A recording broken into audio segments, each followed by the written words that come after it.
Due to the impact of COVID-19, we're currently facing a new reality with expansive change happening every single day. You might be struggling to know what to lean into right now. Jodie Baker, founder of Heal You, has created the Corona Insights podcast to help ease your information overwhelm. Jodie is consuming, filtering, and sharing vast information from many sources she's validated over years of experience, so you can quickly stay up to date with these short podcasts. Jodie uses her natural intuitive abilities to help you get up to speed on the invisible possibilities ahead and integrate the new corona reality we are living in. Hi there. Thanks for joining me on today's podcast. We're going to be talking about the coronavirus, your immune system, and mental health, and how they're all connected in ways that maybe you hadn't thought of before. So, of course, the coronavirus itself as a virus we're learning a lot about, but I don't feel like there's enough being said about its relationship to your immune system and how it matters. So first of all, I want to throw some stats at you. So 80% of the people who get the coronavirus will show little to no symptoms at all.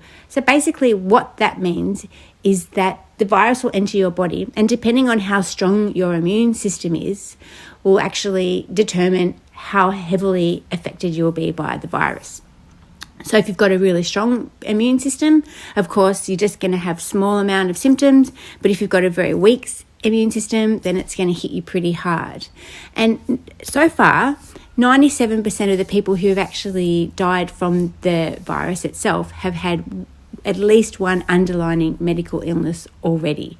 So basically, as well, that's saying that they've got a compromised immune system in general. So the takeaway from this information is the fact that your immune system is really important. Most of us are aware of the vitamins that we need to be taking in order to support our immune system, like vitamin C. Zinc is a really great one to be using as well. In this time, though, I think that a lot of fresh fruit and vegetables is probably key. Strawberries and kiwi are really high in vitamin C, and you want to try and smash them down as much as you can. Everybody knows about the oranges, of course. If you've got little kids and you find it difficult to get them to eat fresh cut up fruit, then the smoothies are the way to go. And if you do smoothies, that's really awesome because you can throw some sneaky spinach in it and any other kind of little herbs and spices, some supplements in there. Okay, so we've established that your immune system is super important, but there's something else I want to flag here regarding this, and that is eating well. So we know that in order to get your immune system at its optimum, eating fresh fruit and vegetables and eating really well is key. But there's a little trick here because we're going through so much at the moment. Our life has been turned upside down. Potentially we've lost everything that we know and understand. I don't want to be too dramatic here, but let's just face facts. We're isolated.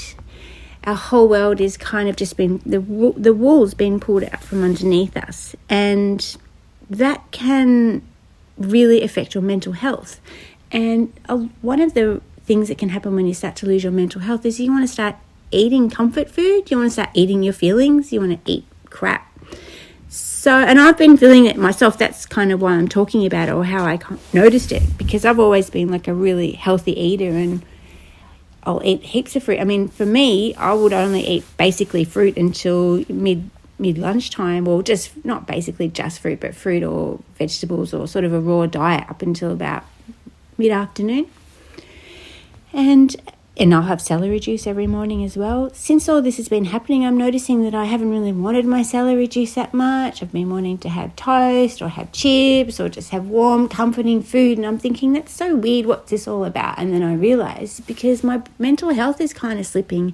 I'm sort of slipping into maybe a mild form of depression. And I can recognise that because I've got a history with that and I know what that is. And I've got to be really aware of that. So I've got to implement tools of keep moving, have routine, all sorts of things like that I know work for me. But I'm just sort of flagging the kind of vicious cycle we've got going on here. So you've got the coronavirus and you've got to keep your immune system up. And you've got to eat really fresh fruit and vegetables, but then you're isolated and you're a bit sad and you want to eat rubbish. So, just keep an eye on it, I guess, is the point that I'm making, is that if you feel yourself slipping away from wanting to eat all the foods that you know that your body needs to eat right now in order to protect itself in this environment, then notice that and consciously make the effort to get back on track. And the best way to do that, I feel, for me, when it's happening to me, I force myself to eat that orange or that grapefruit in the morning as the very first thing that I eat. And that kind of sets the trend for the day. So that's the message that I'm forwarding to you today. It's simply the fact that we need to be focusing on our immune system. But there's a catch-22 situation going on because, of course, we are in a very highly emotional state right now, which can cause our mental health to sort of plummet a little bit, which is going to make us want to comfort eat and not eat all the right foods for ourselves. So we need to be aware of that and try and stay on track and eat as much fruit as we can and get out there and move. Obviously, we can't go to the gyms or anything, but at this point we can certainly go walking around. And in Melbourne, where I am at the moment, the sun is shining, so it's a beautiful time to be walking around in the sun. Very isolated type of activity. You don't need to be near anybody. Anyway, guys, that's my message today. Love you all. See you later. Thank you for listening to this podcast. And if you'd like more information on Jodie and her work as a self-healing mentor, please go to www.healyou.me.